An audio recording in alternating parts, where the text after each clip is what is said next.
خليني اقول لكم افضل بروجكت انا استخدمته من صيدليات العقار. ده احلى لوشن انا استخدمته لانبات الشعر وتطليع الشعر بيبي هير، ومكوناته من زيوت طبيعيه، وبجد من شدة جماله دي تالت عبوة ان انا استخدمها، لدرجة ان انا خلصتهم 3 تماما. والماسك دوت لإظهار الحبوب البيضاء اللي بتكون تحت الجلد. بجد الماسك دوت حلو جدا لإظهار الحبوب اللي تحت الجلد بمنتهى السهولة. عارفين الحبوب البيضاء الصغيرة ديت هو اللي بيطلع الحبوب ديت وبيظهرها فوق الجلد.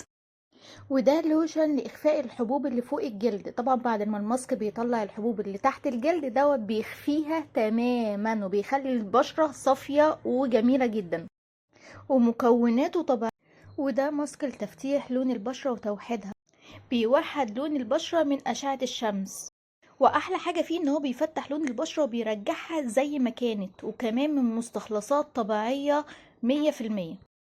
وده لوشن برضو لتفتيح وتوحيد لون البشرة، وبرضو مكوناته طبيعية 100%. منتجات صيدليات العقبي آمنة جدا على البشرة، إن هي مستخلصات طبيعية 100%.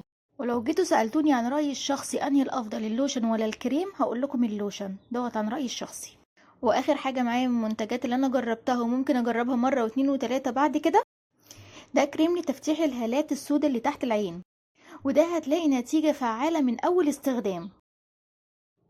وده سيرم للبشره بنستخدمه بعد كريم الهالات السوداء اللي تحت العين. ومش عاوزه ان انا افكركم برضو ان مكوناته حلوه جدا وامنه جدا على البشره.